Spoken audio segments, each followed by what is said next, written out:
En fait, pour moi, le voyage, c'est n'être plus personne.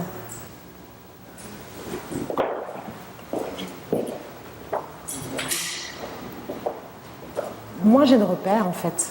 Moins j'ai de repères et mieux j'arrive à photographier les gens. À partir du moment où pour moi, t'es ailleurs, t'es dans un pays étranger, t'es dans un environnement qui est totalement à l'opposé du tien, tu n'as plus d'identité. C'est-à-dire que tu n'es plus Céline, tu n'es plus Manon, tu n'es plus qui que ce soit, tu n'as plus tes repères, ta carte d'identité, ta carte bleue, ta trousse de maquillage ou ce que tu veux. Et à partir de là, tu es complètement nu et tu peux complètement être perméable à l'autre.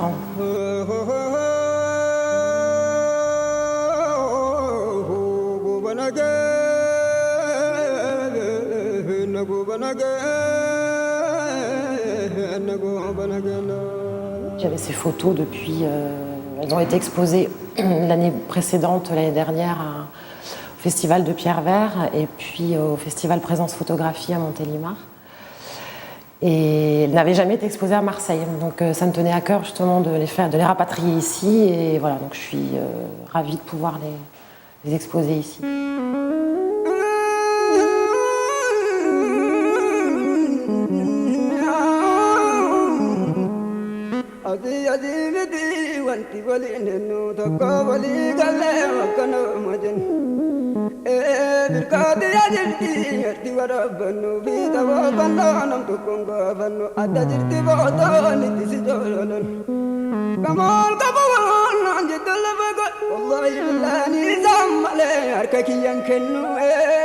C'est le pèlerinage de Cher-Hussein. Donc Cher-Hussein, c'est ce saint soufi donc, que les croyants viennent vénérer chaque année, 2 fois par an plutôt, dans ce petit village qui s'appelle Anadjina. Il faut à peu près 2 jours de route et de piste pour aller là-bas, dans ce petit village qui devient 2 fois dans l'année un haut lieu de foi.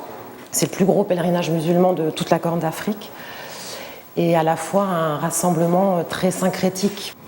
Mais tous ces pèlerins viennent, donc, soit d'Éthiopie ou d'autres pays voisins, ils viennent d'autres tribus. Donc il y a vraiment un mélange de rites, de cérémonies, de cultes, de manifestations qui sont propres à chaque ethnie, à chaque tribu, qui demandent à Cher-Hussein, aux prophètes, aux saints, d'accomplir un miracle. Donc ça peut être effectivement pour les femmes d'avoir un enfant, d'avoir des bonnes récoltes, d'avoir un bétail en bonne santé. Et la terre, certains ont des sacs en plastique, ils vont la prendre, la mettre dans des sacs, ils vont se badigeonner le corps, le visage, c'est une protection, pour recevoir la protection de Cher-Hussein. C'est des villageois, des paysans, des ermites qui sont totalement démunis, qui n'ont pas l'argent, qui ne sont pas assez riches pour aller faire le pèlerinage à la Mecque. C'est pour ça qu'on appelle le pèlerinage de Cher-Hussein le pèlerinage, un peu le pèlerinage des pauvres. Il y a beaucoup de croyances, d'animisme aussi. Ils vénèrent aussi le dieu, le Wak, c'est le dieu du ciel, des arbres, des pierres, des sources. C'est très terrestre, à la fois très charnel. Donc un mélange comme ça, et un enchevêtrement de croyances aussi diverses et de gens qui viennent de partout. Il y a des musulmans, mais il y a également, principalement, mais il y a aussi des chrétiens qui peuvent venir à ce pèlerinage.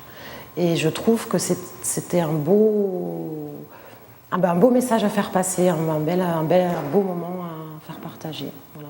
C'est une rencontre, quoi.